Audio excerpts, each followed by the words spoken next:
Hey mama, when I first started homeschooling, one of the hardest parts wasn't teaching. It was the comments and questions from other people, and I bet you've heard them too.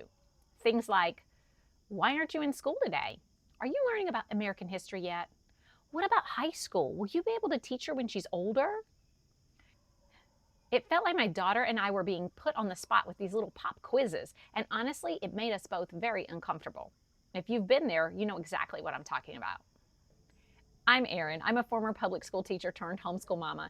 And when my firstborn was in the third grade, we left the public school system and I never looked back. Now I'm in my 12th year of homeschooling. My daughter has graduated and is working on her college degree. And I've got two little ones still at home, keeping me busy. So here's how that pop quiz thing usually plays out. You're at a family gathering, church, the grocery store, and someone turns to your child and says, "So what are you learning right now?" Or, "Oh, you're homeschooled? I bet that's really lonely. Do you miss your friends?" And suddenly it feels like you and your child are put on the spot. You've been thrown into a game show you didn't sign up for. And when I first started homeschooling, this was my worst nightmare.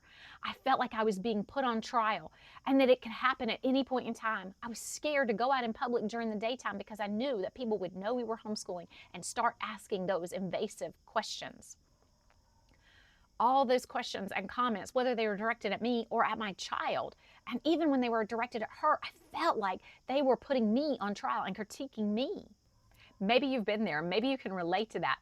If so, let me give you some truth.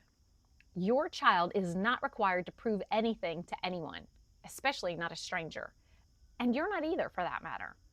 If there are concerns, those concerns should be addressed to the parent, and preferably in a private, caring way, not in front of the child. Random questions don't measure real learning. And education is much deeper than a quick pop quiz. Now that I have a few more years homeschooling experience under my belt, when people try to engage this way with my children and I see that my children are uncomfortable, I help by reframing the question or answering for them. For example, when someone says, "What's 5 times 5?" or "Have you learned multiplication yet?" I'll respond with addressing my children and saying, "Tell them what chapter we're on in math right now."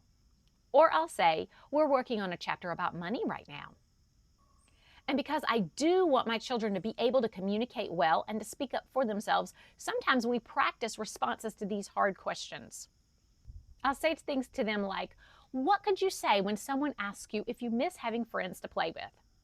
Then we brainstorm together what we could say. Things like, "There's friends at dance and co-op and church and the neighborhood that we can play with. We go to homeschool hangouts. We play at the park, and then we go to museums with our friends all the time."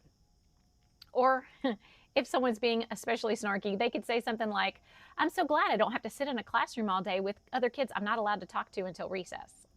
This empowers my children to not just be able to stand up for themselves now and about homeschooling, but I'm equipping them to deal with all kinds of questions and comments about anything in life. And let's be honest, what's really happening is those questions aren't for your child's benefit. Most of the time, it comes out of the other person's ignorance, discomfort, or maybe even curiosity about homeschooling. And let's be clear, your child doesn't owe anyone proof of what they've learned, and you don't have to sacrifice your comfort or your child's comfort to make another adult feel better. Homeschooling isn't a performance anyway. It's your family's way of life, and you don't owe explanations to every relative, neighbor, or stranger who doesn't understand. Now, I personally am on a mission to help people understand homeschooling, and so I take on questions like this like a challenge. But that doesn't mean you have to. And this is where boundaries come in. You're allowed to protect your child and yourself from being put on the spot.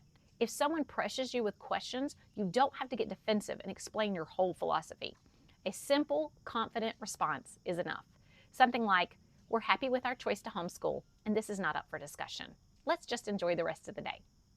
So I would love to hear from you. Please drop a comment below and tell me one question you or your kids have been asked about homeschooling.